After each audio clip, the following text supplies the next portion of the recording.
Hello friends, স্বাগতম তোমাদের প্রিয় ইউটিউব চ্যানেল অধ্যয়ন শুরু করার আগে বইটি খুলে রাখুন আর আমার সাথে পড়তে থাকুন। আর একটি কথা, যদি ভিডিওটি দেখে তোমার উপকার হয়ে থাকে তাহলে সাবস্ক্রাইব ও লাইক করে দিও। চলো শুরু করি। চ্যাপ্টার 22 পার্লামেন্ট অধ্যায় 22 সংসদ part -1 the parliament is the legislative organ of the union government. It occupies a pre-eminent and central position in the Indian democratic political system due to adoption of the parliamentary form of government, also known as Westminster model of government. সংসদ কেন্দ্রীয় সরকারের আইন প্রণয়নকারী অঙ্গ। সরকারের সংসদীয় form গ্রহণের কারণে এটি ভারতীয় গণতান্ত্রিক রাজনৈতিক ব্যবস্থায় একটি প্রাক বিশিষ্ট এবং কেন্দ্রীয় অবস্থান দখল করে, যা ওয়েস্টমিনস্টার সরকারের মডেল নামেও পরিচিত। Articles 79-122 in Part V of the Constitution deal with the organization, composition, duration, officers, procedures, privileges, powers and so on of the Parliament. সংবিধানের পঞ্চম অংশের অনুচ্ছেদ 79 থেকে 122 সংসদের সংগঠন, গঠন, সময়কাল, কর্মকর্তা, পদ্ধতি, বিশেষাধিকার, ক্ষমতা ইত্যাদির সাথে সম্পর্কিত। অর্গানাইজেশন অফ পার্লামেন্ট সংসদের সংগঠন। Under the Constitution, the Parliament of India consists of three parts: Vice, the President, the Council of States and the House of the People. In 1954, the Hindi names Rajya Sabha and Lok Sabha were adopted by the Council of States and the House of People respectively. The Rajya Sabha is the upper house, second chamber or House of Elders, and the Lok Sabha is the lower house, first chamber or popular house. The former represents the states and union territories of the Indian Union, while the latter represents the people of India as a whole. সংবিধানের অধীনে ভারতের সংসদ তিনটি অংশ নিয়ে গঠিত, যেমন রাষ্ট্রপতি, রাজ্য পরিষদ এবং জনগণের সভা। 1954 সালে হিন্দি নামগুলি রাজ্যসভা এবং লোকসভা যথাক্রমে রাজ্যের কাউন্সিল এবং হাউস অফ পিপল দ্বারা গৃহীত হয়েছিল। রাজ্যসভা হল উচ্চকক্ষ, দ্বিতীয় চেম্বার বা প্রবীণদের ঘর, এবং লোকসভা হল নিম্নকক্ষ, প্রথম কক্ষ বা পপুলার হাউস। প্রাক্তনটি ভারতীয় ইউনিয়নের রাজ্য এবং কেন্দ্রশাসিত অঞ্চলগুলির প্রতিনিধিত্ব করে, যখন পরবর্তীটি সমগ্র ভারতের জনগণের প্রতিনিধিত্ব করে। The President of India is not a member of either House of Parliament and does not sit in the Parliament to attend its meetings. He is an integral part of the Parliament. This is because a bill passed by both the Houses of Parliament cannot become law without the President as assent. He also performs certain functions relating to the proceedings of the Parliament. For example, he summons and prorogues both the Houses, resolves the Lok Sabha, addresses both the Houses, issues ordinances when they are not in session, and so on. যদিও ভারতের রাষ্ট্রপতি সংসদের উভয় কক্ষের সদস্য নন এবং সংসদের সভায় যোগদানের জন্য বসেন না, তবে তিনি সংসদের অবিচ্ছেদ্য অংশ। কারণ সংসদের উভয় কক্ষে পাস হওয়া বিল রাষ্ট্রপতির সম্মতি ছাড়া আইনে পরিণত হতে পারে না। তিনি সংসদের কার্যক্রমের সাথে সম্পর্কিত কিছু কার্য সম্পাদনও করেন, উদাহরণস্বরূপ তিনি উভয় কক্ষকে ডেকে আনেন এবং প্রোরোগস করেন, লোকসভা ভেঙে দেন, উভয় কক্ষে ভাষণ দেন, অধিবেশন না থাকলে অধ্যাদেশ জারি করেন, ইত্যাদি। In this respect, the framers of the Indian Constitution relied on the British pattern rather than the American pattern. In Britain, the Parliament consists of the Crown, King or Queen, the House of Lords, upper house, and the House of Commons, lower house. By contrast, the American President is not an integral part of the legislature. In USA, the legislature, which is known as Congress, consists of the Senate, upper house, and the House of Representatives, lower house. এই ক্ষেত্রে ভারতীয় সংবিধান প্রণেতারা American প্যাটার্নের পরিবর্তে British প্যাটার্নের উপর নির্ভর করেছিলেন। ব্রিটেনে সংসদ ক্রাউন, রাজা বা রানী, হাউস অফ লর্ডস উচ্চ কক্ষ এবং house of Commons lower house নিয়ে গঠিত। বিপরীতে আমেরিকান রাষ্ট্রপতি আইনসভার অবিচ্ছেদ্য অংশ নন। মার্কিন যুক্তরাষ্ট্রে আইনসভা, যা কংগ্রেস নামে পরিচিত, সেনেট উচ্চ কক্ষ এবং প্রতিনিধি পরিষদ লোয়ার হাউস নিয়ে গঠিত। The parliamentary form of government emphasizes on the interdependence between the legislative and executive organs. Hence, we have the President in Parliament like the Crown in Parliament in Britain. The presidential form of government, on the other hand, lays stress on the separation of legislative and executive organs. Hence, the American president is not regarded as a constituent part of the Congress. সরকারের সংসদীয় form আইনসভা এবং নির্বাহী অঙ্গগুলির মধ্যে পারস্পরিক নির্ভরতার উপর জোর দেয়। তাই, আমাদের ব্রিটেনে ক্রাউন ইন পার্লামেন্ট এর মতো প্রেসিডেন্ট ইন পার্লামেন্ট আছে। অন্যদিকে রাষ্ট্রপতি শাসিত সরকার আইনসভা এবং নির্বাহী অঙ্গগুলির পৃথকীকরণের উপর জোর দেয়। তাই, আমেরিকান প্রেসিডেন্টকে কংগ্রেসের একটি উপাদান হিসেবে গণ্য করা হয় না। Composition of the two houses, দুই ঘরের রচনা। কম্পোজিশন অফ রাজা সাভা, রাজ্যসভার রচনা। The maximum strength of the Rajya Sabha is fixed at 250, out of which 238 are to be the representatives of the states and union territories, elected indirectly, and 12 are nominated by the president. রাজ্যসভার সর্বোচ্চ শক্তি 250 স্থির করা হয়েছে, যার মধ্যে 238 জন রাজ্য ও কেন্দ্রশাসিত অঞ্চলের প্রতিনিধি পরোক্ষভাবে নির্বাচিত এবং 12 জন রাষ্ট্রপতি কর্তৃক মনোনীত। At present, the Rajya Sabha has 245 members. Of these, 229 members represent the states, 4 members represent the union territories and 12 members are nominated by the president. বর্তমানে রাজ্যসভায় 245 জন সদস্য রয়েছে। এর মধ্যে 229 জন সদস্য রাজ্যগুলির প্রতিনিধিত্ব করে, 4 সদস্য কেন্দ্রশাসিত অঞ্চলগুলির প্রতিনিধিত্ব করে এবং 12 সদস্য রাষ্ট্রপতি কর্তৃক মনোনীত। The fourth schedule of the Constitution deals with the allocation of seats in the Rajya Sabha to the states and union territories. সংবিধানের চতুর্থ তফসিল রাজ্য এবং কেন্দ্রশাসিত অঞ্চলগুলিতে রাজ্যসভার আসন বণ্টনের সাথে সম্পর্কিত। রিপ্রেজেন্টেশন অফ স্টেটস, রাজ্যগুলির প্রতিনিধিত্ব। The representatives of states in the Rajya Sabha are elected by the elected members of state legislative assemblies. The election is held in accordance with the system of proportional representation by means of the single transferable vote. The seats are allotted to the states in the Rajya Sabha on the basis of population. Hence, the number of representatives varies from state to state. For example, Uttar Pradesh has 31 members while Tripura has 1 member only. However, in USA, all states are given equal representation in the Senate irrespective of their population. রাজ্যসভায় রাজ্যগুলির প্রতিনিধিরা রাজ্য বিধানসভার নির্বাচিত সদস্যদের দ্বারা নির্বাচিত হন। একক হস্তান্তরযোগ্য ভোটের মাধ্যমে আনুপাতিক প্রতিনিধিত্বের পদ্ধতি অনুসারে নির্বাচন অনুষ্ঠিত হয়। জনসংখ্যার ভিত্তিতে রাজ্যসভায় রাজ্যগুলিতে আসন বরাদ্দ করা হয়। তাই, প্রতিনিধির সংখ্যা রাজ্য থেকে রাজ্যে পরিবর্তিত হয়। উদাহরণস্বরূপ, উত্তরপ্রদেশে 31 জন সদস্য রয়েছে যেখানে ত্রিপুরায় শুধুমাত্র 1 সদস্য রয়েছে। যাই হোক, মার্কিন যুক্তরাষ্ট্রে সমস্ত রাজ্যকে তাদের জনসংখ্যা নির্বিশেষে সেনেটে সমান প্রতিনিধিত্ব দেওয়া হয়। USA has 50 states and the Senate has 100 members 2 from each state. মার্কিন যুক্তরাষ্ট্রের 50টি রাজ্য রয়েছে এবং সেনেটে 100 জন সদস্য রয়েছে, প্রতিটি রাজ্য থেকে 2 জন। 2. রিপ্রেজেন্টেশন অফ ইউনিয়ন টেরিটরিজ, কেন্দ্রশাসিত অঞ্চলের প্রতিনিধিত্ব। The representatives of each union territory in the Rajya Sabha are indirectly elected by members of an electoral college specially constituted for the purpose. This election is also held in accordance with the system of proportional representation by means of the single transferable vote. Out of the 9 union territories, only 3, Delhi, Puducherry and Jammu এবং Kashmir, have representation in Rajya Sabha.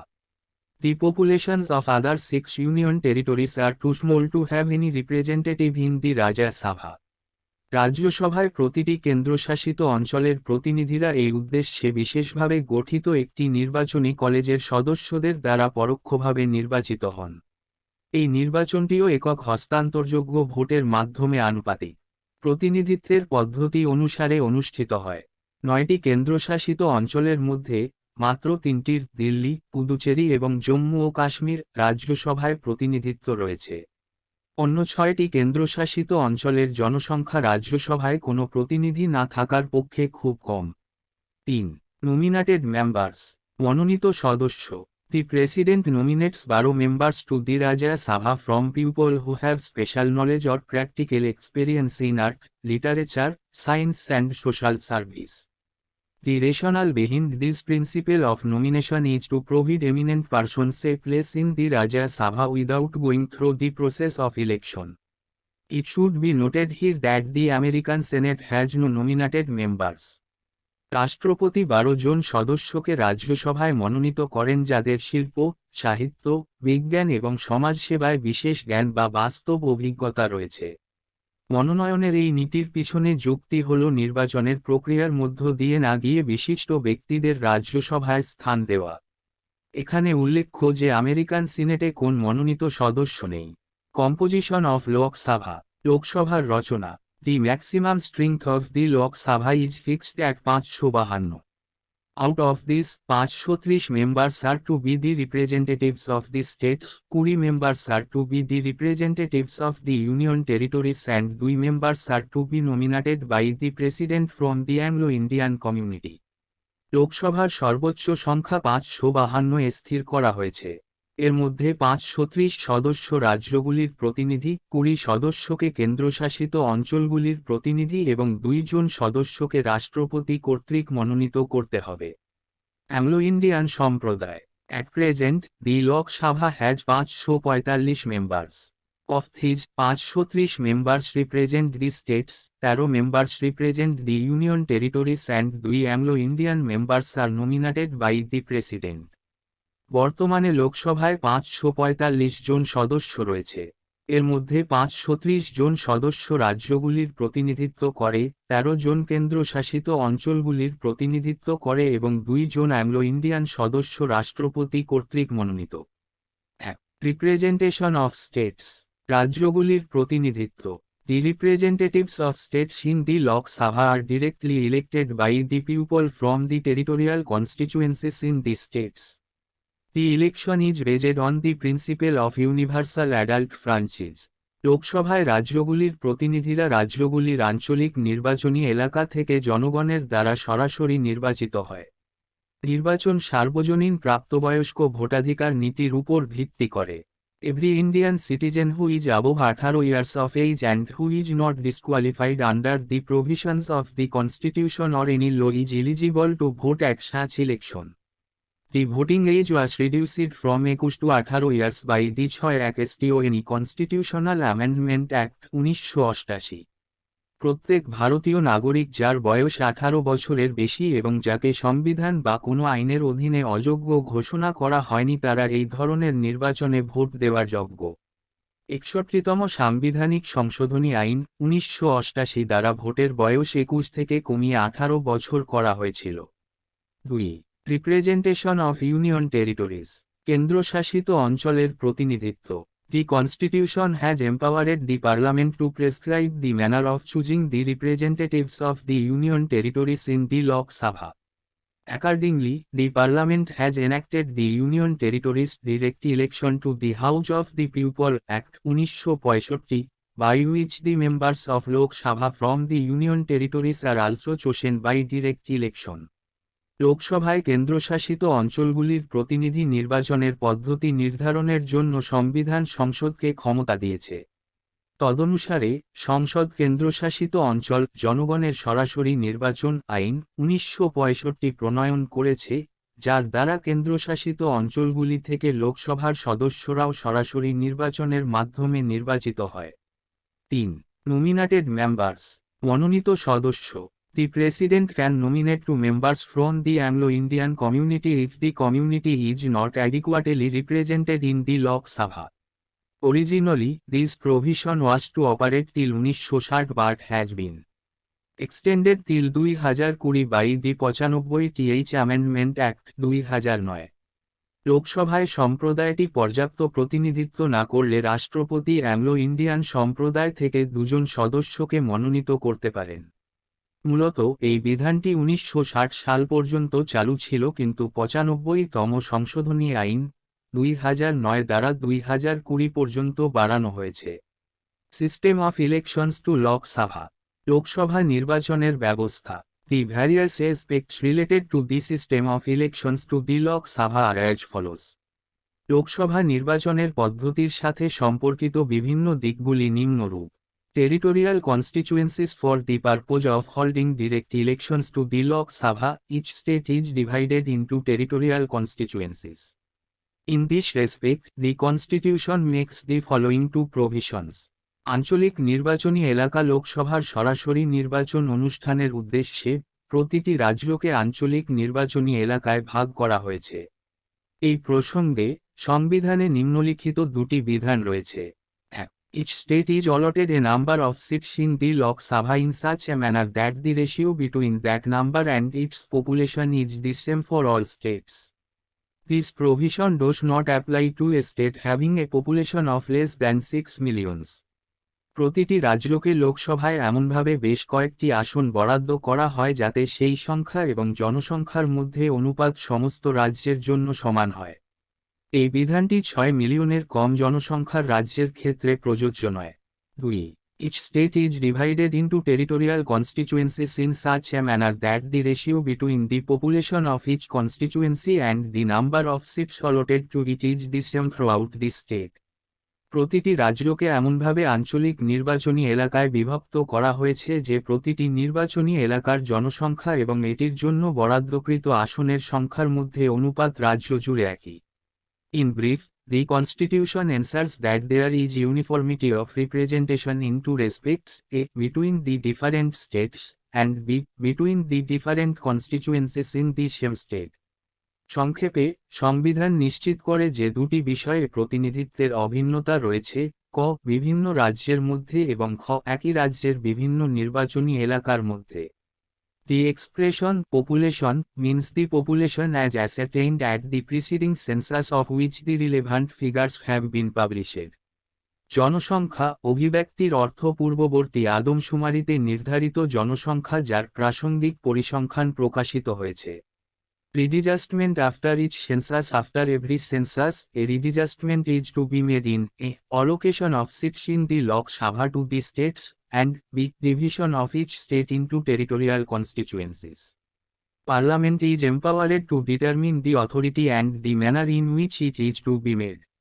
প্রতিটি আদমশুমারির পরে পুনর্বিন্যাস। প্রতিটি আদমশুমারির পরে একটি পুনর্বিন্যাস করতে হবে। ক, রাজ্যগুলিতে লোকসভার আসন বণ্টন, এবং খ, প্রতিটি রাজ্যকে আঞ্চলিক নির্বাচনী এলাকায় ভাগ করা, সংসদের কর্তৃত্ব নির্ধারণের ক্ষমতা এবং এটি কোন পদ্ধতিতে করা হবে। Accordingly, the Parliament has enacted the Delimitation Commission Acts in 1952, 1962, 1972 and 2002 for this purpose. তদনুসারে সংসদ এই উদ্দেশ্যে 1952, 1962, 1972 এবং 2002 সালে সীমাবদ্ধতা কমিশন আইন প্রণয়ন করেছে। The 42 Amendment Act of 1976 froze the allocation of seats in the Lok Sabha to the states and the division of each state into territorial constituencies till the year 2000 at the 1971 level. This ban on readjustment was extended for another 25 years up to year 2026 by the 84th Amendment Act of 2001 with the same objective of encouraging population limiting measures. 1976 সালের 42তম সংশোধনী আইনটি 1971 স্তরে 2000 সাল পর্যন্ত রাজ্যগুলিতে লোকসভার আসন বরাদ্দ এবং প্রতিটি রাজ্যকে আঞ্চলিক নির্বাচনী এলাকায় বিভক্ত করে। 2001 সালের 84তম সংশোধনী আইন দ্বারা পুনর্বিন্যাসের উপর এই নিষেধাজ্ঞা আরও 25 বছরের জন্য বাড়ানো হয়েছিল, অর্থাৎ 2026 সাল পর্যন্ত, জনসংখ্যা সীমিত ব্যবস্থাকে উৎসাহিত করার একই উদ্দেশ্য। The 84th Amendment Act of 2001 also empowered the government to undertake readjustment and rationalization of territorial constituencies in the states on the basis of the population figures of 1991 census. Later, the 87th Amendment Act of 2003 provided for the delimitation of constituencies on the basis of 2001 census and not 1991 census. However, this can be done without altering the number of seats allotted to each state in the Lok Sabha. 2001 সালের 84তম সংশোধনী আইনটি 1991 সালের আদমশুমারির জনসংখ্যার পরিসংখ্যানের ভিত্তিতে রাজ্যগুলির আঞ্চলিক নির্বাচনী এলাকাগুলির পুনর্বিন্যাস এবং যৌক্তিককরণের জন্য সরকারকে ক্ষমতা দেয়। পরবর্তীতে 2003 সালের 87তম সংশোধনী আইন 1991 সালের আদমশুমারির ভিত্তিতে নয়, 2001 সালের আদমশুমারির ভিত্তিতে নির্বাচনী এলাকার সীমাবদ্ধতার বিধান করেছিল। যাই হোক, লোকসভায় প্রতিটি রাজ্যে বরাদ্দকৃত আসনের সংখ্যা পরিবর্তন না করে এটি করা যেতে পারে। রিজার্ভেশন অফ সিটস ফর এসসিএস অ্যান্ড এসটিএস, এসসি এবং সেন্টদের জন্য আসন সংরক্ষণ। The Constitution has abandoned the system of communal representation. It provides for the reservation of seats for scheduled castes and scheduled tribes in the Lok Sabha on the basis of population ratios. যদিও সংবিধান সাম্প্রদায়িক প্রতিনিধিত্বের ব্যবস্থা পরিত্যাগ করেছে, এটি জনসংখ্যার অনুপাতের ভিত্তিতে লোকসভায় তফসিলি জাতি এবং উপজাতিদের জন্য আসন সংরক্ষণের ব্যবস্থা করে। Originally, this reservation was to operate for 10 years up to 1960, but it has been extended continuously since then by 10 years each time. Now, under the 95th Amendment Act of 2009, this reservation needs to last until 2020. মূলত এই রিজার্ভেশনটি 10 বছরের জন্য অর্থাৎ 1960 পর্যন্ত চালানো ছিল, কিন্তু তারপর থেকে এটি প্রতিবার 10 বছর ধরে ক্রমাগত বাড়ানো হয়েছে। এখন 2009 সালের 95তম সংশোধনী আইনের অধীনে এই সংরক্ষণ 2020 পর্যন্ত স্থায়ী হবে। Seats are reserved for scheduled castes and scheduled tribes. They are elected by all the voters in a constituency, without any separate electorate. A member of scheduled castes and scheduled tribes is also not debarred from contesting a general, non-preserved seat. যদিও আসনগুলি তফসিলি জাতি এবং তফসিলি উপজাতিদের জন্য সংরক্ষিত, তারা কোনো পৃথক নির্বাচক মণ্ডলী ছাড়াই একটি নির্বাচনী এলাকার সমস্ত ভোটার দ্বারা নির্বাচিত হয়। তফসিলি জাতি এবং তফসিলি উপজাতির একজন সদস্যকেও সাধারণ অসংরক্ষিত আসনে প্রতিদ্বন্দ্বিতা করতে বাধা দেওয়া হয় না। The 84th Amendment Act of 2001 provided for refixing of the reserved seats on the basis of the population figures of 1991 census as applied to rationalization of the general seats. Later, the 87th Amendment Act of 2003 provided for the refixing of the reserved seats on the basis of 2001 census and not 1991 census. 2001 সালের 84তম সংশোধনী আইনে 1991 সালের আদমশুমারির জনসংখ্যার পরিসংখ্যানের ভিত্তিতে সংরক্ষিত আসন পুনর্নির্ধারণের বিধান করা হয়েছিল, যা সাধারণ আসনগুলির যৌক্তিককরণের জন্য প্রয়োগ করা হয়েছিল। পরে 2003 সালের 87তম সংশোধনী আইন 1991 সালের আদমশুমারি নয়, 2001 সালের আদমশুমারির ভিত্তিতে সংরক্ষিত আসনগুলির পুনর্নির্ধারণের বিধান করেছিল। First past the post system. First past the post system. The Constitution has adopted the system of proportional representation in the case of Rajya Sabha. It has not preferred the same system in the case of Lok Sabha. Instead, it has adopted the system of territorial representation, first past the post system, for the election of members to the Lok Sabha. যদিও সংবিধান রাজ্যসভার ক্ষেত্রে আনুপাতিক প্রতিনিধিত্বের ব্যবস্থা গ্রহণ করেছে, তবে লোকসভার ক্ষেত্রে একই ব্যবস্থা পছন্দ করেনি। পরিবর্তে এটি লোকসভার সদস্যদের নির্বাচনের জন্য আঞ্চলিক প্রতিনিধিত্ব ব্যবস্থা, প্রথম অতীত দ্য পোস্ট সিস্টেম, গ্রহণ করেছে। Under territorial representation, every member of the legislature represents a geographical area known as a constituency. From each constituency, only one representative is elected. Hence, such a constituency is known as single-member constituency. In this system, a candidate who secures majority of votes is declared elected. This simple majority system of representation does not represent the whole electorate. In other words, it does not secure the representation to minorities, small groups. আঞ্চলিক প্রতিনিধিত্বের অধীনে আইনসভার প্রতিটি সদস্য একটি নির্বাচনী এলাকা হিসাবে পরিচিত একটি ভৌগোলিক অঞ্চলের প্রতিনিধিত্ব করে।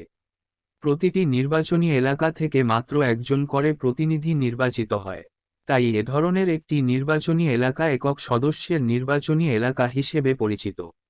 এই পদ্ধতিতে একজন প্রার্থী যিনি সংখ্যাগরিষ্ঠ ভোট পান তাকে নির্বাচিত ঘোষণা করা হয়। এই সরল সংখ্যাগরিষ্ঠ প্রতিনিধিত্ব ব্যবস্থা সমগ্র নির্বাচকদের প্রতিনিধিত্ব করে না।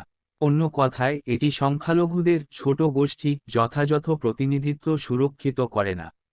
The system of proportional representation aims at removing the defects of territorial representation. Under this system, all sections of the people get representation in proportion to their number.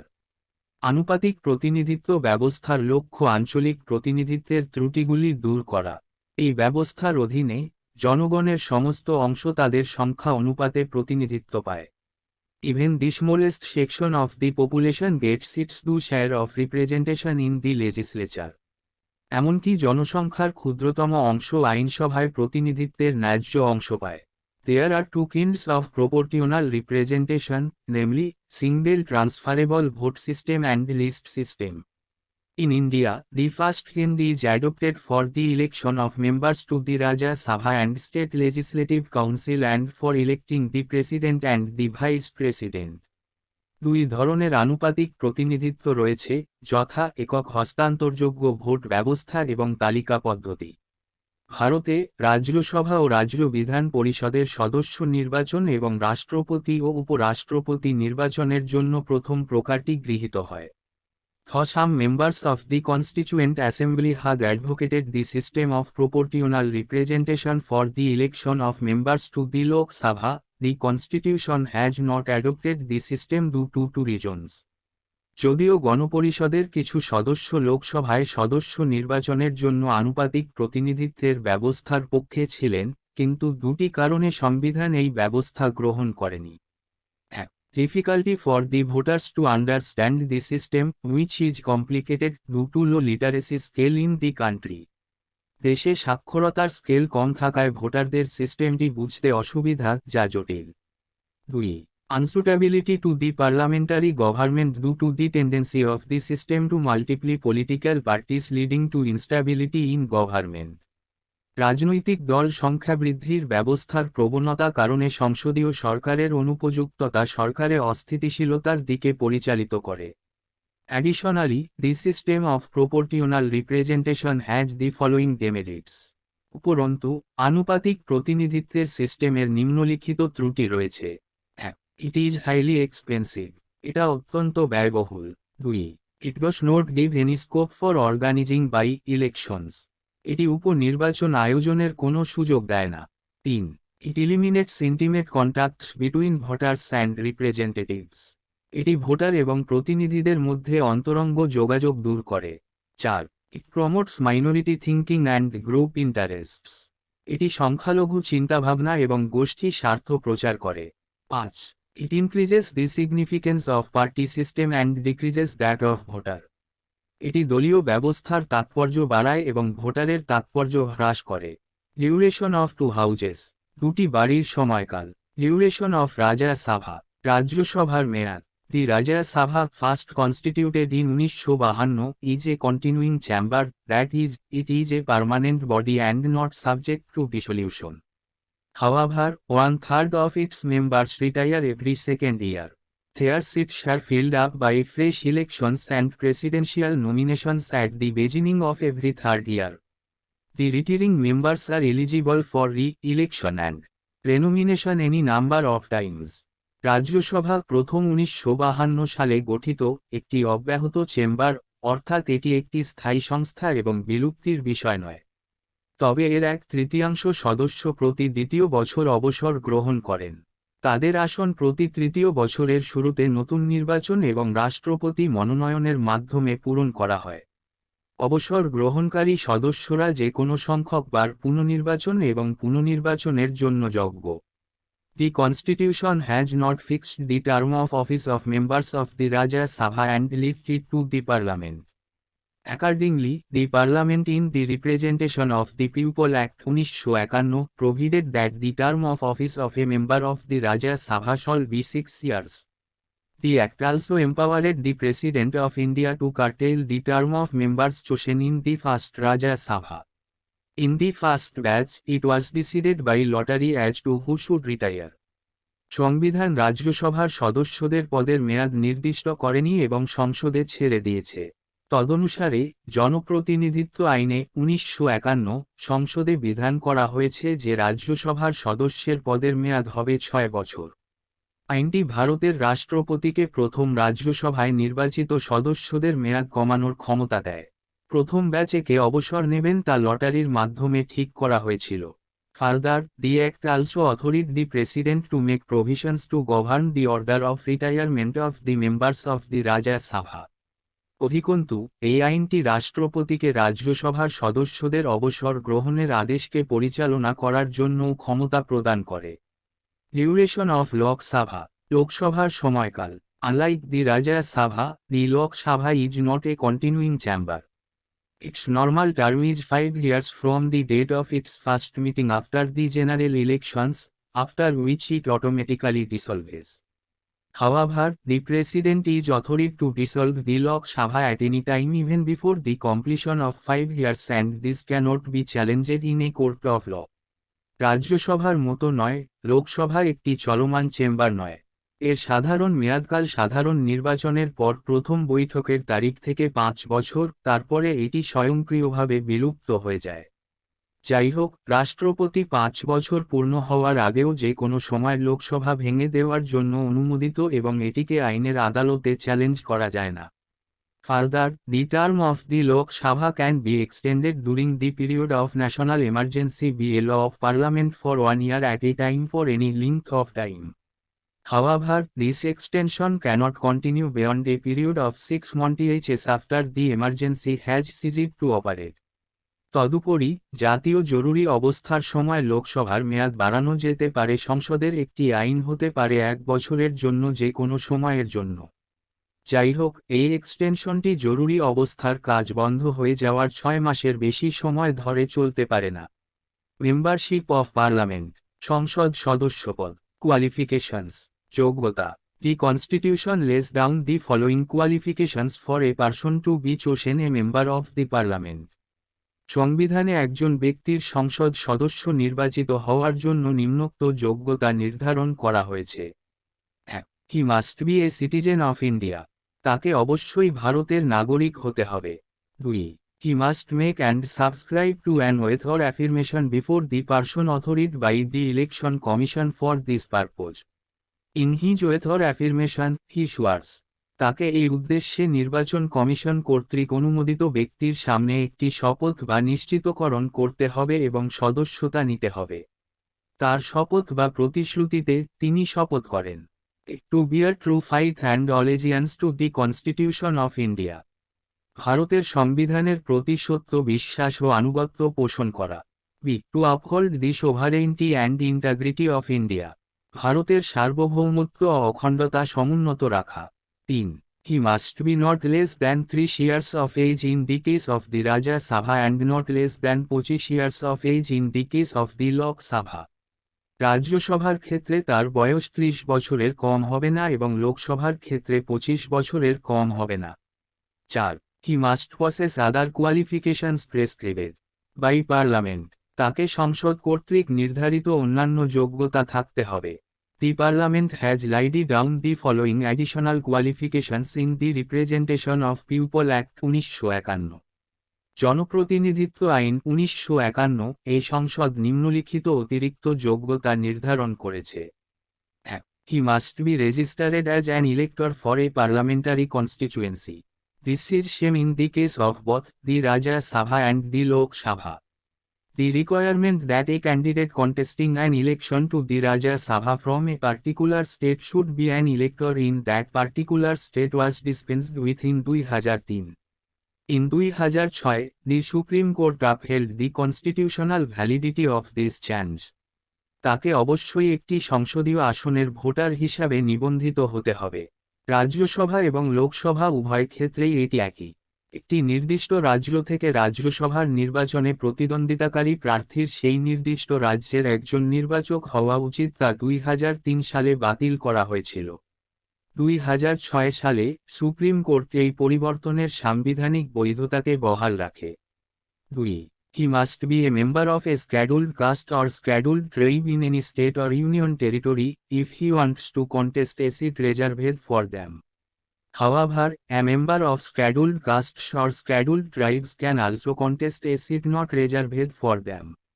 যদি তিনি তাদের জন্য সংরক্ষিত একটি আসনে প্রতিদ্বন্দ্বিতা করতে চান তবে তাকে অবশ্যই কোনো রাজ্য বা কেন্দ্রশাসিত অঞ্চলের একটি তফসিলি জাতি বা তফসিলি উপজাতির সদস্য হতে হবে। তবে তফসিলি জাতি বা তফসিলি উপজাতির সদস্যরাও তাদের জন্য সংরক্ষিত নয় এমন একটি আসনে প্রতিদ্বন্দ্বিতা করতে পারেন। ডিসকুয়ালিফিকেশনস, অযোগ্যতা। Under the Constitution, a person shall be disqualified for being elected as a member of Parliament. সংবিধানের অধীনে একজন ব্যক্তি সংসদ সদস্য নির্বাচিত হওয়ার জন্য অযোগ্য হবেন। 1.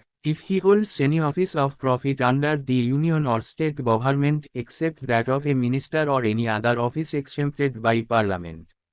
যদি তিনি কেন্দ্র বা রাজ্য সরকারের অধীনে লাভের কোনো পদে অধিষ্ঠিত হন, একজন মন্ত্রী বা সংসদ কর্তৃক অব্যাহতিপ্রাপ্ত অন্য কোনো অফিস ব্যতীত।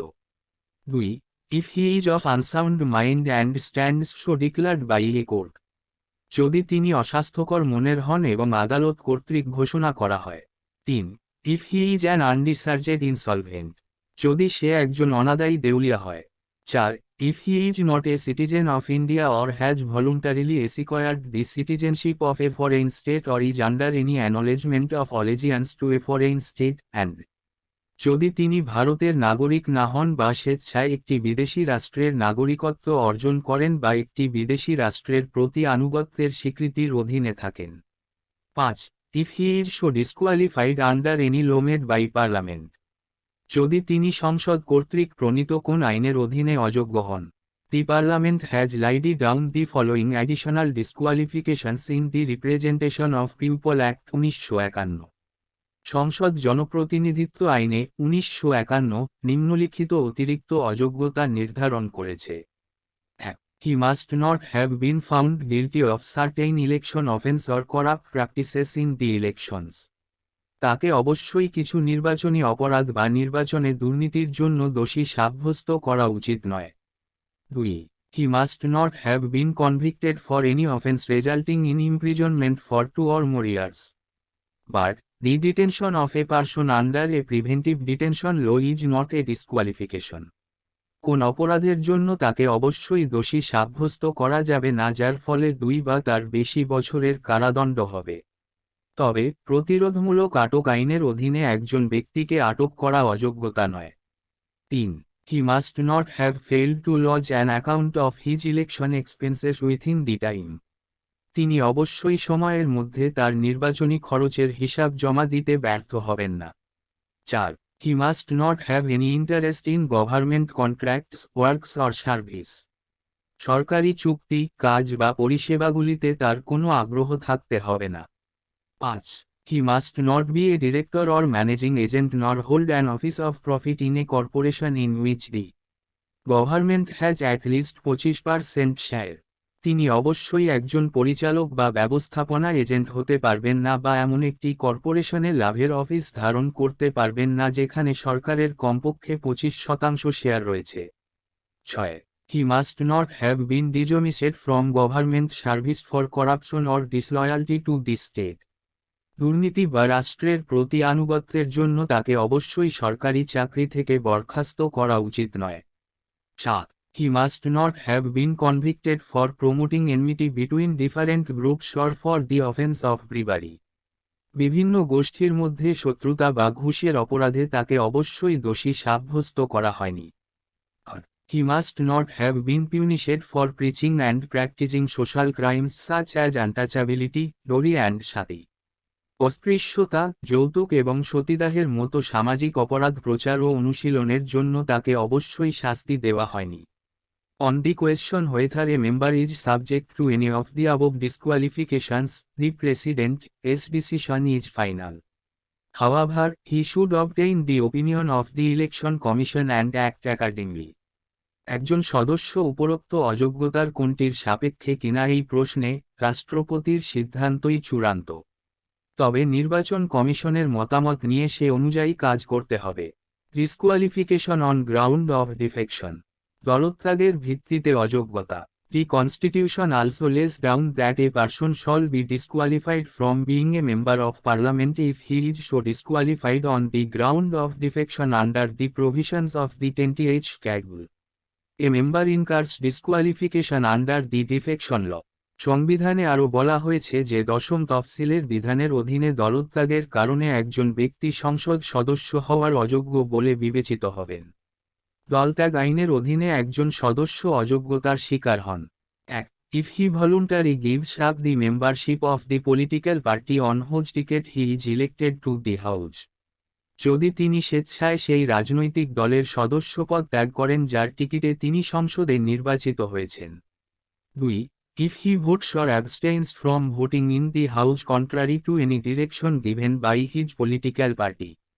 যদি তিনি তার রাজনৈতিক দলের প্রদত্ত কোন নির্দেশের বিপরীতে ভোট দেন বা সংসদে ভোটদান থেকে বিরত থাকেন। 3. If any independently elected member joins any political party and যদি কোন স্বাধীনভাবে নির্বাচিত সদস্য কোন রাজনৈতিক দলে যোগদান করেন এবং 4. If any nominated member joins any political party after the expiry of 6 months. যদি কোনো মনোনীত সদস্য 6 মাসের মেয়াদ শেষ হওয়ার পর কোনো রাজনৈতিক দলে যোগ দেন। The question of disqualification under the 20th Schedule is decided by the chairman in the case of Rajya Sabha and Speaker in the case of Lok Sabha and not by the President of India. In 1992, the Supreme Court ruled that the decision of the chairman, Speaker in this regard is subject to judicial review. দশম তফসিলের অধীনে অযোগ্যতার প্রশ্নটি রাজ্যসভার ক্ষেত্রে chairman এবং লোকসভার ক্ষেত্রে speaker দ্বারা সিদ্ধান্ত নেওয়া হয় এবং ভারতের রাষ্ট্রপতি দ্বারা নয়। 1992 সালে সুপ্রিম কোর্ট রায় দেয় যে এই বিষয়ে চেয়ারম্যান, স্পিকারের সিদ্ধান্ত বিচারক পর্যালোচনা সাপেক্ষে। ভ্যাকেটিং অফ সিটস, আসন খালি করা। In the following cases a member of parliament vacates his seat. নিম্নলিখিত ক্ষেত্রে একজন সংসদ সদস্য তার আসন ত্যাগ করেন। 1. Double membership. Double membership. A person cannot be a member of both houses of parliament at the same time. Thus, the Representation of People Act 1951 provides for the following. একজন ব্যক্তি একই সময়ে সংসদের উভয় কক্ষের সদস্য হতে পারবেন না। সুতরাং জনপ্রতিনিধিত্ব আইন 1951 নিম্নলিখিতগুলির জন্য প্রদান করে। If a person is elected to both the houses of parliament, he must intimate within those days in which house he desires to serve. In default of such intimation, his seat in the Rajya Sabha becomes vacant. যদি কোনো ব্যক্তি সংসদের উভয় কক্ষে নির্বাচিত হন, তাহলে তাকে অবশ্যই 10 দিনের মধ্যে জানাতে হবে যে তিনি কোন হাউজে কাজ করতে চান। এই ধরনের সূচনা না হলে রাজ্যসভায় তার আসন খালি হয়ে যায়। B. If a sitting member of one house is also elected to the other house, his seat in the first house becomes vacant. যদি একটি হাউসের একজন বর্তমান সদস্য অন্য হাউজে নির্বাচিত হন, তবে প্রথম হাউজে তার আসন খালি হয়ে যায়। C. If a person is elected to 2 seats in a house, he should exercise his option for one. Otherwise, both seats become vacant. যদি একজন ব্যক্তি একটি হাউজে 2টি আসনে নির্বাচিত হন, তবে তার একটির জন্য তার বিকল্প ব্যবহার করা উচিত। অন্যথায় উভয় আসন খালি হয়ে যাবে। Similarly, a person cannot be a member of both the parliament and the state legislature at the same time. If a person is so elected, his seat in parliament becomes vacant if he does not resign his seat in the state legislature within 14 days. একইভাবে একজন ব্যক্তি একই সময়ে সংসদ এবং রাজ্য আইনসভা উভয়ের সদস্য হতে পারেন না। যদি একজন ব্যক্তি নির্বাচিত হন, যদি তিনি 14 দিনের মধ্যে রাজ্য বিধানসভায় তার আসন থেকে পদত্যাগ না করেন তবে সংসদে তার আসন খালি হয়ে যায়। 2. Disqualification, অযোগ্যতা। If a member of parliament becomes subject to any of the disqualifications specified in the Constitution, his seat becomes vacant. Here, the list of disqualifications also include the disqualification on the grounds of defection under the provisions of the 20th Schedule of the Constitution. কোনো সংসদ সদস্য সংবিধানে উল্লেখিত কোনো অযোগ্যতার শিকার হলে তার আসন শূন্য হয়ে যায়। এখানে অযোগ্যতার তালিকায় সংবিধানের 10ম তফসিলের বিধানের অধীনে দলত্যাগের কারণে অযোগ্যতাও অন্তর্ভুক্ত রয়েছে। 3. রিজাইনেশন, পদত্যাগ। A member may resign his seat by writing to the chairman of Rajya Sabha or Speaker of Lok Sabha, as the case may be. The seat falls vacant when the resignation is accepted. However, the chairman, speaker may not accept the resignation if he is satisfied that it is not voluntary or genuine. একজন সদস্য রাজ্যসভার chairman বা লোকসভার স্পিকারের কাছে চিঠি লিখে তার আসন থেকে পদত্যাগ করতে পারেন, যেমনটি হতে পারে। পদত্যাগপত্র গৃহীত হলে আসনটি শূন্য হয়। যাই হোক, চেয়ারম্যান, স্পিকার পদত্যাগপত্র গ্রহণ করতে পারবেন না যদি তিনি সন্তুষ্ট হন যে এটি স্বেচ্ছাকৃত বা প্রকৃত নয়। 4. অ্যাবসেন্স, অনুপস্থিতি। A house can declare the seat of a member vacant if he is absent from all its meetings for a period of 60 days without its permission. In computing the period of 60 days, no account shall be taken of any period during which the house is prorogued or adjourned for more than 4 consecutive days. কোনো house কোনো সদস্যের আসন শূন্য ঘোষণা করতে পারে যদি তিনি তার অনুমতি ব্যতীত 60 দিনের জন্য তার সব বৈঠকে অনুপস্থিত থাকেন। 60 দিনের সময়কাল গণনা করার সময়, যে সময়ের মধ্যে সংসদ স্থগিত বা টানা 4 দিনের বেশি মুলতবি করা হয় তার কোনো হিসাব নেওয়া হবে না। 5. আদার কাসেস, অন্যান্য ক্ষেত্রে। A member has to vacate his seat in the parliament. একজন সদস্যকে সংসদে তার আসন ত্যাগ করতে হবে। If his election is declared void by the court, আদালত কর্তৃক তার নির্বাচন বাতিল ঘোষণা করা হলে। B. If he is expelled by the house, যদি তিনি সংসদ কর্তৃক বহিষ্কৃত হন। C. If he is elected to the office of president or vice president and, যদি তিনি রাষ্ট্রপতি বা উপরাষ্ট্রপতি পদে নির্বাচিত হন এবং D. If he is appointed to the office of governor of a state, যদি তিনি একটি রাজ্যের গভর্নরের পদে নিযুক্ত হন। If a disqualified person is elected to the parliament, the constitution lays down no procedure to declare the election void. কোনো অযোগ্য ব্যক্তি সংসদে নির্বাচিত হলে নির্বাচন বাতিল ঘোষণা করার কোনো পদ্ধতি সংবিধানে নেই। This matter is dealt by the Representation of the People Act 1951, which enables the High Court to declare an election void if a disqualified candidate is elected. The aggrieved party can appeal to the Supreme Court against the order of the High Court in this regard. এই বিষয়টি গণপ্রতিনিধিত্ব আইন 1951 দ্বারা মোকাবিলা করা হয়, যা উচ্চ আদালতকে কোনো অযোগ্য প্রার্থী নির্বাচিত হলে নির্বাচন বাতিল ঘোষণা করতে সক্ষম করে। এ বিষয়ে হাইকোর্টের আদেশের বিরুদ্ধে সংক্ষুব্ধ পক্ষ সুপ্রিম কোর্টে আপিল করতে পারে। ওয়েথ অর অ্যাফিরমেশন, শপথ বা নিশ্চিতকরণ। Every member of either house of parliament, before taking his seat in the house, has to make and subscribe to an oath or affirmation before the president or some person appointed by him for this purpose.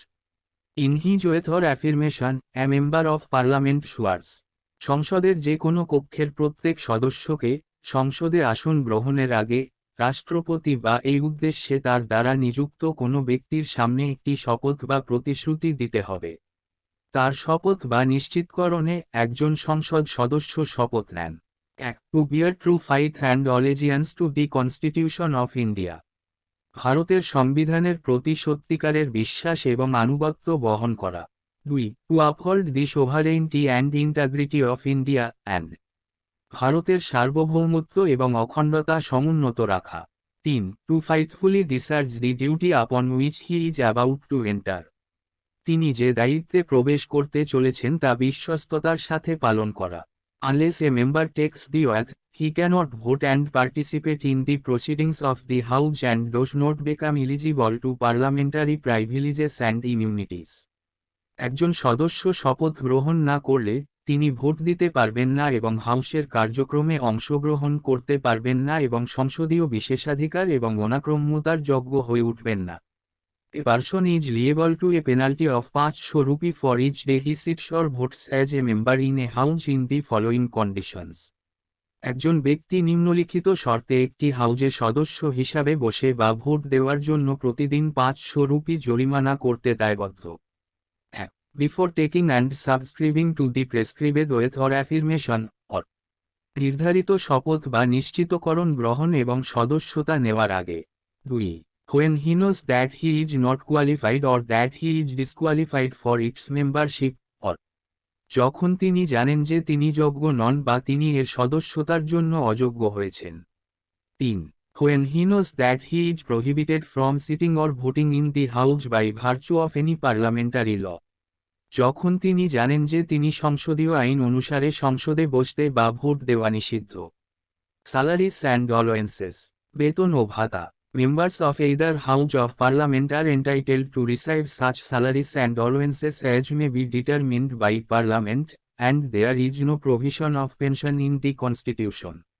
However, Parliament has provided pension to the members. সংসদের যে কোনো কক্ষের সদস্যরা সংসদ কর্তৃক নির্ধারিত বেতন ও ভাতা পাওয়ার অধিকারী এবং সংবিধানে পেনশনের কোনো বিধান নেই। তবে সংসদ সদস্যদের পেনশন দিয়েছে।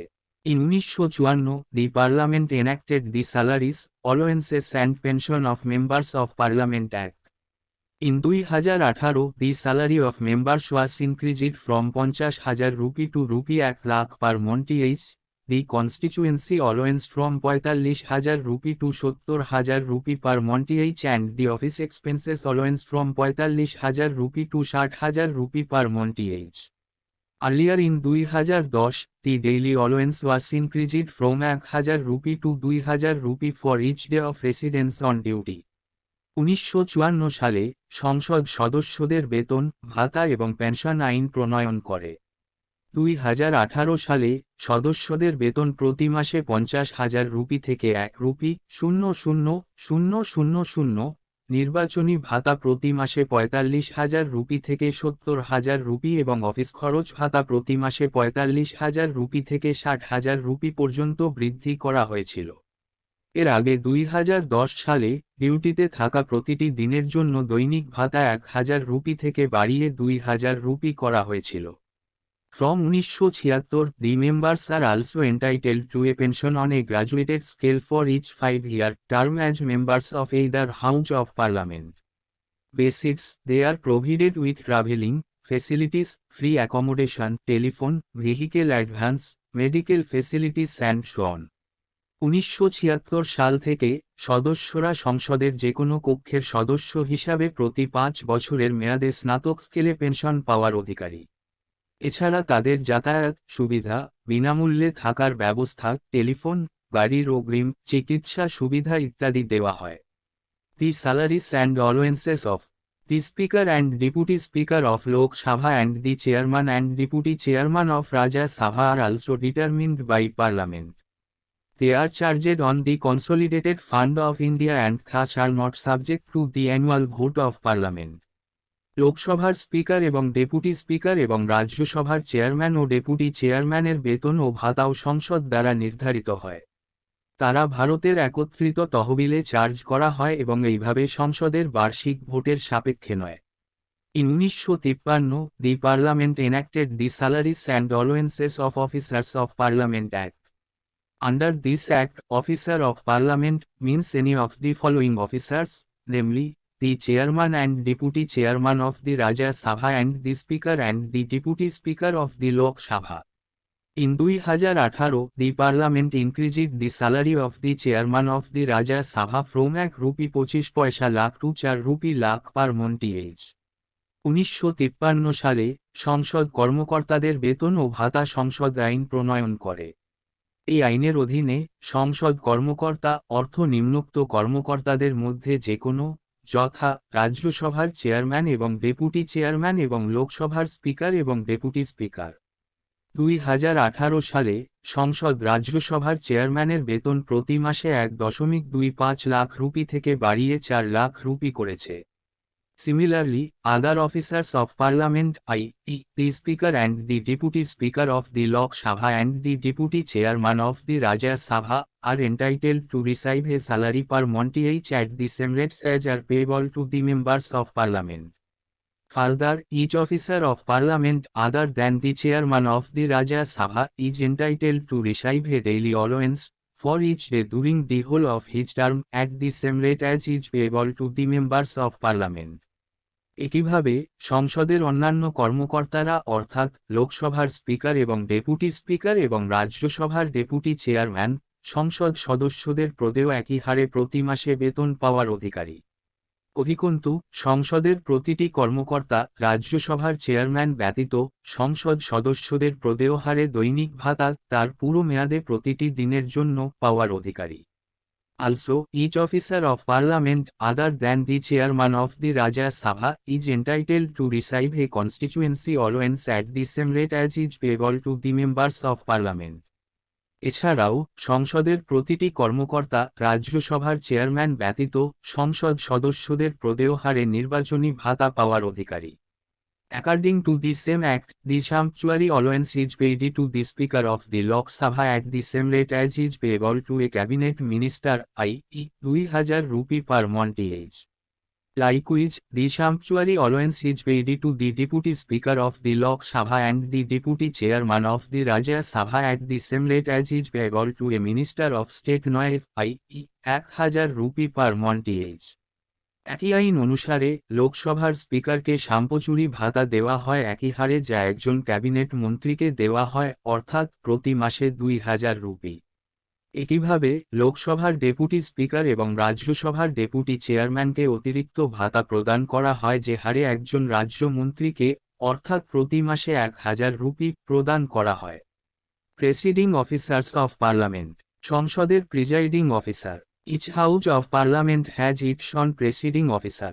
There is a speaker and a deputy speaker for the Lok Sabha and a chairman and a deputy chairman for the Rajya Sabha.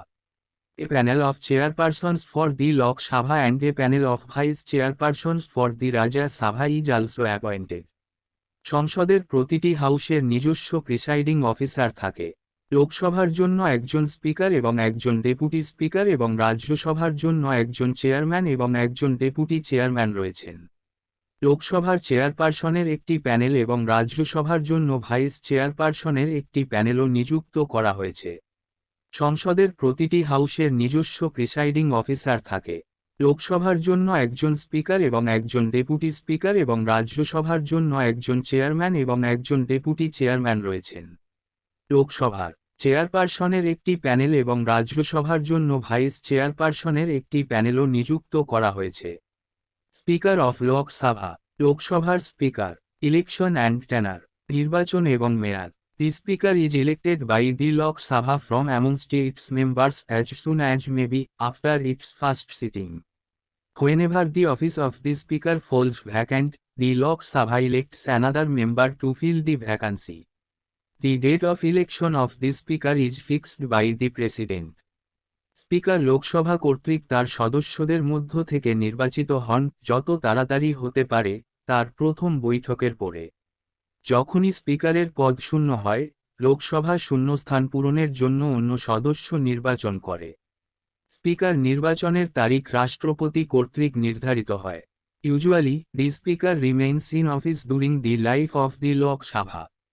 However, he has to vacate his office earlier in any of the following three cases. সাধারণত লোকসভার জীবদ্দশায় speaker পদে থাকেন। যাই হোক, নিম্নলিখিত তিনটি ক্ষেত্রে যে কোনো একটিতে তাকে তার অফিস ত্যাগ করতে হবে।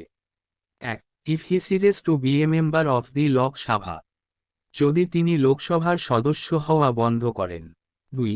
If he resigns by writing to the deputy speaker and. যদি তিনি ডেপুটি স্পিকারের কাছে চিঠি দিয়ে পদত্যাগ করেন। 3. If he is removed by a resolution passed by a majority of all then members of the Lok Sabha. Such a resolution can be moved only after giving 14 days advance notice. যদি লোকসভার সদস্যদের সংখ্যাগরিষ্ঠতার দ্বারা গৃহীত প্রস্তাবের মাধ্যমে তাকে অপসারণ করা হয়। 14 দিনের অগ্রিম নোটিশ দেওয়ার পরেই এই জাতীয় রেজলিউশন সরানো যেতে পারে। When a resolution for the removal of the Speaker is under consideration of the House, he cannot proceed at the sitting of the House, though he may be present. However, he can speak and take part in the proceedings of the House at such a time and vote in the first instance, though not in the case of an equality of votes. যখন স্পিকারের অপসারণের জন্য একটি প্রস্তাব হাউসের বিবেচনাধীন থাকে তখন তিনি হাউসের সভায় সভাপতিত্ব করতে পারেন না যদিও তিনি উপস্থিত থাকতে পারেন। যাই হোক, তিনি এমন একটি সময়ে কথা বলতে এবং হাউসের কার্যধারায় অংশ নিতে পারেন এবং প্রথম উদাহরণে ভোট দিতে পারেন, যদিও ভোটের সমতার ক্ষেত্রে নয়। It should be noted here that, whenever the Lok Sabha is dissolved, the Speaker does not vacate his office and continues till the newly elected Lok Sabha meets. এখানে উল্লেখ করা উচিত যে, যখনই লোকসভা ভেঙে দেওয়া হয়, স্পিকার তার কার্যালয় খালি করেন না এবং নবনির্বাচিত লোকসভার বৈঠক না হওয়া পর্যন্ত চলতে থাকেন। Role, powers and functions. ভূমিকা, ক্ষমতা এবং কার্যাবলী। The Speaker is the head of the Lok Sabha and its representative. He is the guardian of powers and privileges of the members, the House as a whole and its committees. He is the principal spokesman of the House, and his decision in all parliamentary matters is final. He is thus much more than merely the presiding officer of the Lok Sabha. In these capacities, he is vested with vast, varied and vital responsibilities and enjoy great honor, high dignity and supreme authority within the House. Speaker হলেন লোকসভার প্রধান এবং তার প্রতিনিধি। তিনি সদস্যদের ক্ষমতা ও সুযোগ সুবিধা, সামগ্রিকভাবে হাউস এবং এর কমিটিগুলির অভিভাবক। তিনি হাউসের প্রধান মুখপাত্র এবং সংসদীয় সকল বিষয়ে তার সিদ্ধান্তই চূড়ান্ত। এইভাবে তিনি লোকসভার প্রিসাইডিং অফিসারের চেয়ে অনেক বেশি। এই ক্ষমতাগুলিতে তিনি বিশাল, বৈচিত্র্যময় এবং গুরুত্বপূর্ণ দায়িত্বে অর্পিত এবং হাউসের মধ্যে মহান সম্মান, উচ্চ মর্যাদা এবং সর্বোচ্চ কর্তৃত্ব উপভোগ করেন।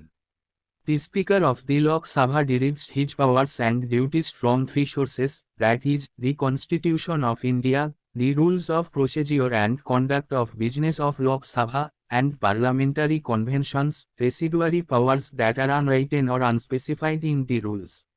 Altogether, he has the following powers and duties. লোকসভার স্পিকার তিনটি উৎস থেকে তার ক্ষমতা ও দায়িত্ব গ্রহণ করেন, তা হল ভারতের সংবিধান, লোকসভার কার্যপ্রণালী এবং কার্য পরিচালনার নিয়ম এবং সংসদীয় কনভেনশন, অবশিষ্ট ক্ষমতা যা নিয়মে অলিখিত বা অনির্দিষ্ট। সামগ্রিকভাবে তার নিম্নলিখিত ক্ষমতা এবং কর্তব্য রয়েছে। He maintains order and decorum in the House for conducting its business and regulating its proceedings. This is his primary responsibility and he has final power in this regard. তিনি হাউসের ব্যবসা পরিচালনা এবং এর কার্যধারা নিয়ন্ত্রণের জন্য শৃঙ্খলা ও সজ্জা বজায় রাখেন। এটি তার প্রাথমিক দায়িত্ব এবং এ ব্যাপারে তার চূড়ান্ত ক্ষমতা রয়েছে। 2. He is the final interpreter of the provisions of. তিনি এর বিধানের চূড়ান্ত ব্যাখ্যাকারী। The Constitution of India. ভারতের সংবিধান। The Rules of Procedure and Conduct of Business of Lok Sabha and. লোকসভার কার্যপ্রণালী এবং কার্য পরিচালনার বিধি। The Parliamentary Precedents within the House. সংসদীয় নজির, হাউসের মধ্যে। 3. He adjourns the House or suspends the meeting in absence of a quorum. The quorum to constitute a meeting of the House is 1/20 of the total strength of the House. তিনি house স্থগিত করেন বা কোরামের অনুপস্থিতিতে সভা স্থগিত করেন। হাউসের সভা গঠনের জন্য কোরাম হল হাউসের মোট সংখ্যার 1/10। 4. He does not vote in the first instance, but he can exercise a casting vote in the case of a. In other words, only when the House is divided equally on any question, the Speaker is entitled to vote. Such vote is called casting vote, and its purpose is to resolve a deadlock. তিনি প্রথম উদাহরণে vote দেন না, তবে তাই হলে তিনি casting vote দিতে পারবেন। অন্য কথায়, কোনো প্রশ্নে হাউস সমানভাবে বিভক্ত হলেই স্পিকার ভোট দেওয়ার অধিকারী হন। এই জাতীয় ভোটকে কাস্টিং ভোট বলা হয় এবং এর উদ্দেশ্য একটি অচলাবস্থা সমাধান করা। 5. He presides over a joint sitting of the two houses of parliament. Such a sitting is summoned by the president to settle a deadlock between the two houses on a bill. তিনি সংসদের দুই কক্ষের যৌথ সেটিংয়ের সভাপতিত্ব করেন। একটি বিল নিয়ে দুই কক্ষের মধ্যে অচলাবস্থা নিরসনের জন্য রাষ্ট্রপতি এই ধরনের বৈঠক ডাকেন। 6. He can allow a secret sitting of the House at the request of the leader of the House. When the House sits in secret, no stranger can be present in the chamber, lobby or galleries except with the permission of the Speaker. তিনি হাউসের নেতার অনুরোধে সংসদের একটি গোপন বৈঠকের অনুমতি দিতে পারেন। সংসদ যখন গোপনে বসে তখন স্পিকারের অনুমতি ছাড়া চেম্বার, লবি বা গ্যালারিতে অপরিচিত কেউ উপস্থিত থাকতে পারবেন না। 7. He decides whether a bill is a money bill or not and his decision on this question is final. When a money bill is transmitted to the Rajya Sabha for recommendation and presented to the President for assent, the Speaker endorses on the bill his certificate that it is a money bill. তিনি সিদ্ধান্ত নেন যে একটি বিল একটি অর্থ বিল কিনা এবং এই প্রশ্নে তার সিদ্ধান্ত চূড়ান্ত। যখন একটি অর্থ বিল সুপারিশের জন্য রাজ্যসভায় প্রেরণ করা হয় এবং রাষ্ট্রপতির কাছে সম্মতির জন্য পেশ করা হয়, তখন স্পিকার বিলটিতে তার শংসাপত্রটি অনুমোদন করেন যে এটি একটি অর্থ বিল। He decides the questions of disqualification of a member of the Lok Sabha, arising on the ground of defection under the provisions of the 20th Schedule. In 1992, the Supreme Court ruled that the decision of the Speaker in this regard is subject to judicial review. তিনি দশম তফসিলের বিধানের অধীনে দলত্যাগের ভিত্তিতে উদ্ভূত লোকসভার সদস্যের অযোগ্যতার প্রশ্নগুলির সিদ্ধান্ত নেন। 1992 সালে সুপ্রিম কোর্ট রায় দেয় যে এই বিষয়ে স্পিকারের সিদ্ধান্ত বিচারক পর্যালোচনা সাপেক্ষে। 9. He acts as the ex officio chairman of the Indian Parliamentary Group, which is a link between the Parliament of India and the various parliaments of the world. He also acts as the ex officio chairman of the Conference of Presiding Officers of Legislative Bodies in the country. তিনি ভারতীয় সংসদীয় গোষ্ঠীর পদাধিকার বলে chairman হিসাবে কাজ করেন যা ভারতের সংসদ এবং বিশ্বের বিভিন্ন সংসদের মধ্যে একটি লিঙ্ক। তিনি দেশের আইন প্রণয়ন সংস্থাগুলির প্রিজাইডিং অফিসারদের সম্মেলনের পদাধিকার বলেও কাজ করেন। 10. He appoints the chairman of all the parliamentary committees of the Lok Sabha and supervises their functioning. He himself is the chairman of the Business Advisory Committee, the Rules Committee and the General Purpose Committee. তিনি লোকসভার সমস্ত সংসদীয় কমিটির chairman নিয়োগ করেন এবং তাদের কাজকর্ম তত্ত্বাবধান করেন। তিনি নিজে ব্যবসা উপদেষ্টা কমিটি, বিধি কমিটি এবং সাধারণ উদ্দেশ্য কমিটির চেয়ারম্যান। ইন্ডিপেন্ডেন্স অ্যান্ড ইম্পার্টিয়ালিটি, স্বাধীনতা এবং নিরপেক্ষতা। As the office of the Speaker is vested with great prestige, position and authority, independence and impartiality becomes its sine qua non. যেহেতু স্পিকারের কার্যালয় অত্যন্ত মর্যাদা, অবস্থান এবং কর্তৃত্বের সাথে অর্পিত, তাই স্বাধীনতা ও নিরপেক্ষতা তার সাইন কোয়ানন হয়ে ওঠে। The following provisions ensure the independence and impartiality of the office of the Speaker. নিম্নলিখিত বিধানগুলি স্পিকারের অফিসের স্বাধীনতা এবং নিরপেক্ষতা নিশ্চিত করে। 1. He is provided with a security of tenure.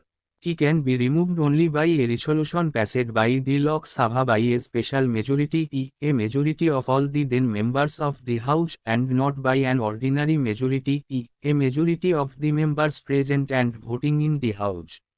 This motion of removal can be considered and discussed only when it has the support of at least 50 members. তাকে মেয়াদের নিরাপত্তা দেওয়া হয়। তাকে কেবলমাত্র লোকসভা দ্বারা একটি বিশেষ সংখ্যাগরিষ্ঠ অর্থাৎ হাউসের সমস্ত সদস্যের সংখ্যাগরিষ্ঠ দ্বারা গৃহীত প্রস্তাবের মাধ্যমে অপসারণ করা যেতে পারে এবং সাধারণ সংখ্যাগরিষ্ঠের দ্বারা নয় অর্থাৎ উপস্থিত সদস্যদের সংখ্যাগরিষ্ঠ এবং ভোটদানে গৃহ। অপসারণের এই প্রস্তাবটি তখনই বিবেচনা করা এবং আলোচনা করা যেতে পারে যখন এতে কমপক্ষে 50 জন সদস্যের সমর্থন থাকে। 2. His salaries and allowances are fixed by Parliament. They are charged on the Consolidated Fund of India and thus are not subject to the annual vote of Parliament. তার বেতন ভাতা সংসদ দ্বারা নির্ধারিত হয়। তারা ভারতের একত্রিত তহবিলে চার্জ করা হয় এবং এইভাবে সংসদের বার্ষিক ভোটের সাপেক্ষে নয়। 3. His work and conduct cannot be discussed and criticized in the Lok Sabha except on a substantive motion. একটি সারগর্ভ প্রস্তাব ছাড়া লোকসভায় তার কাজ এবং আচরণ নিয়ে আলোচনা ও সমালোচনা করা যাবে না। 4. His powers of regulating procedure or conducting business or maintaining order in the House are not subject to the jurisdiction of any court. পদ্ধতি নিয়ন্ত্রণ বা ব্যবসা পরিচালনা বা হাউজের শৃঙ্খলা বজায় রাখার তার ক্ষমতা কোনো আদালতের এখতিয়ারের অধীন নয়। 5. He cannot vote in the first instance. He can only exercise a casting vote in the event of a tie. This makes the position of Speaker impartial. তিনি প্রথম উদাহরণে ভোট দিতে পারবেন না।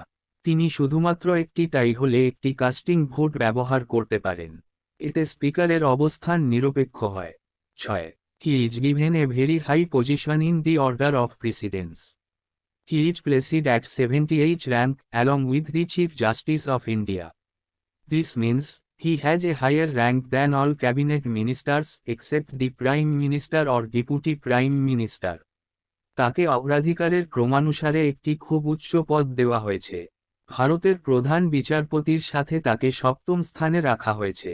এর মানে প্রধানমন্ত্রী বা উপপ্রধানমন্ত্রী ছাড়া মন্ত্রিসভার সব মন্ত্রীর চেয়ে তার পদমর্যাদা বেশি। In Britain, the Speaker is strictly a non-party man. There is a convention that the Speaker has to resign from his party and remain politically neutral. This healthy convention is not fully established in India where the Speaker does not resign from the membership of his party on his election to the exalted office.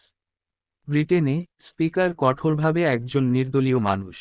স্পিকারকে তার দল থেকে পদত্যাগ করতে হবে এবং রাজনৈতিকভাবে নিরপেক্ষ থাকতে হবে বলে একটা রীতি আছে। এই স্বাস্থ্যকর সম্মেলন ভারতে সম্পূর্ণরূপে প্রতিষ্ঠিত নয় যেখানে স্পিকার উচ্চ পদে নির্বাচিত হওয়ার পরে তার দলের সদস্যপদ থেকে পদত্যাগ করেন না। এখানেই এই ভিডিওটি শেষ করলাম। পরবর্তী ভিডিওতে আমরা এই চ্যাপ্টারের বাকিটা পড়ব।